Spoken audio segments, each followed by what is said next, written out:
Yeah, I just want to show a quick video just to show how all the systems work here. One is primarily focused on castings. The other was primarily focused on worm breeding and breeding compost worms. So this here is called an aerated static pile. It's a bin. It's about 4 by 4. You can see, and it's just plywood on the sides. Inside, my feedstock is primarily horse manure, as you can see, and coffee grounds, which you can't really see too well, but it's kind of a mixture of those two. It's a good combo of carbon and nitrogen elements to the feedstock. Back here you can see these pipes. It's kind of a manifold system that blows air into the bottom of the bin, and it ends up coming through the top. So with these compost bins, you always want to make sure that there's air flowing through them so they stay aerobic. Anaerobic is not a good thing for compost, so this is a way to make sure that it gets enough air. And you can see it's covered, but I have 2 of these bins going at all the time. So that's sort of what we call the feedstock, and it goes through a hot cycle. I should have had a thermometer, but it's about 130 degrees now. It should get up to 160 degrees, 150, 160 for probably about a week. And by doing that, all the pathogens and the weed seeds are destroyed. So you don't have to worry about those downstream when you're feeding worms or doing something else with the compost. So my primary audience here is feeding the worms. So this gives me a good starting point for worm food that is way beyond food scraps and so forth. It's a pre-finished compost. So that's the beginning stage. And then I have some things over here. This is shredded cardboard. I'm going to flip over to the worm breeding process. I have a whole bunch of these mortar trays that I breed the worms in. I feed them cornmeal, which is kind of like chick feed. That's what this is.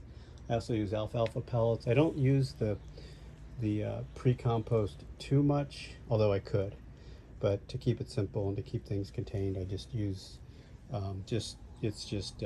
from Tractor, what's it called? Tractor Supply Company, TSC, Tractor Supply Company. I pick up these big bags of chick feed, and they're got a lot of protein in it, and worms seem to devour it. So that's what I primarily feed these breeding worms. So in here you can see this is just 2 of the bins. I have, I don't know, maybe about 40 of them or so.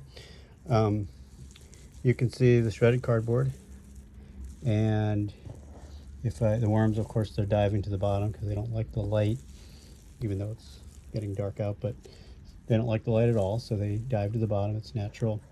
So if I turn it over, which is I was doing anyway, you'll be able to see that there's a whole bunch of worms that have kind of found their way to the bottom where they feel more safe and it's more moist. So that's their natural behavior. Kind of messing them up a little bit here, but I want to make sure there's no high moisture pockets and things that might be anaerobic and so forth. So that's what I'm doing here. I'm kind of turning them, and I'm adding a little bit of shredded cardboard that's moistened with water. It's just dampened, and then adding some chick feed, and then also add some azomite for grit. I mean, so they can process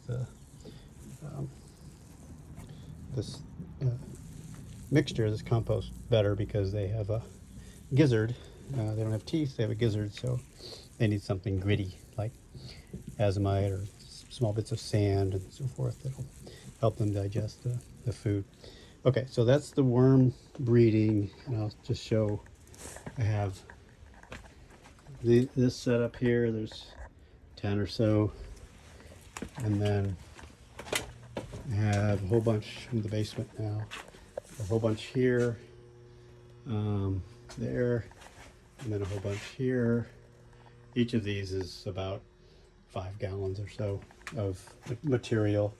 I only do it that way. I don't sell just the worms. And then here is, this is the CFT, a continuous flow through system. It's a specific kind of system that's used for processing worm castings.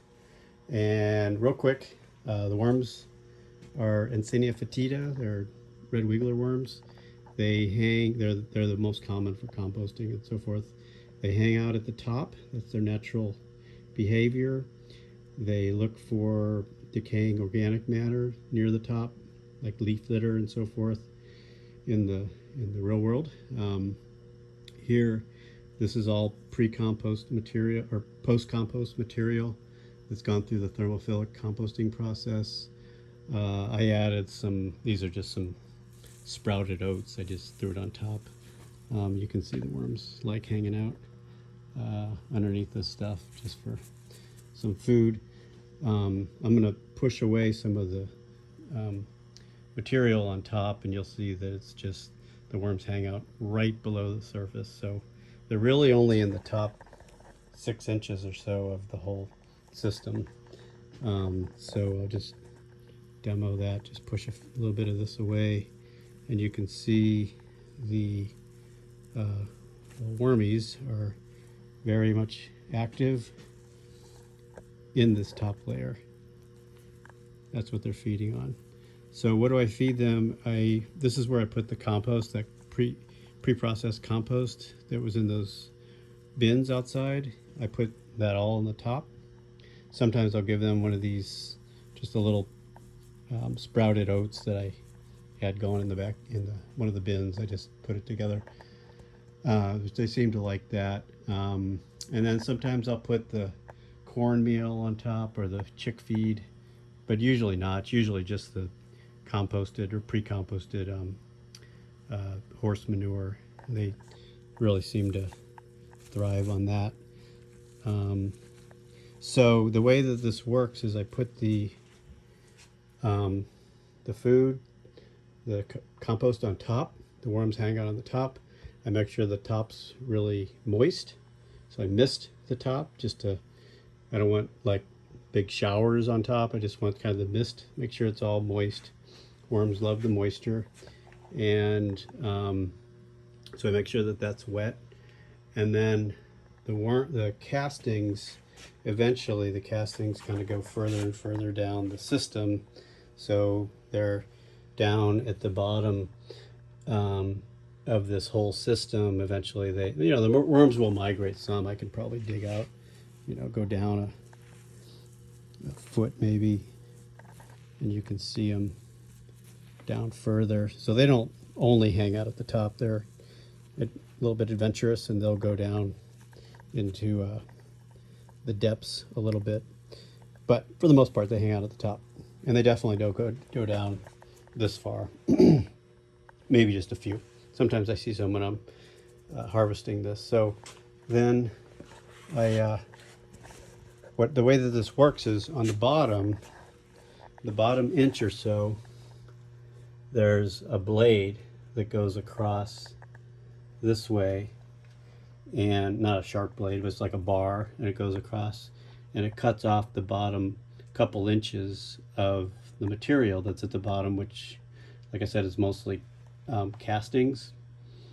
And then that fall, there's like a metal mesh. I don't know if this will show up, but there's a metal mesh bar, like a kind of like chicken wire at the bottom, heavy chicken wire at the bottom, and the bar cuts across here.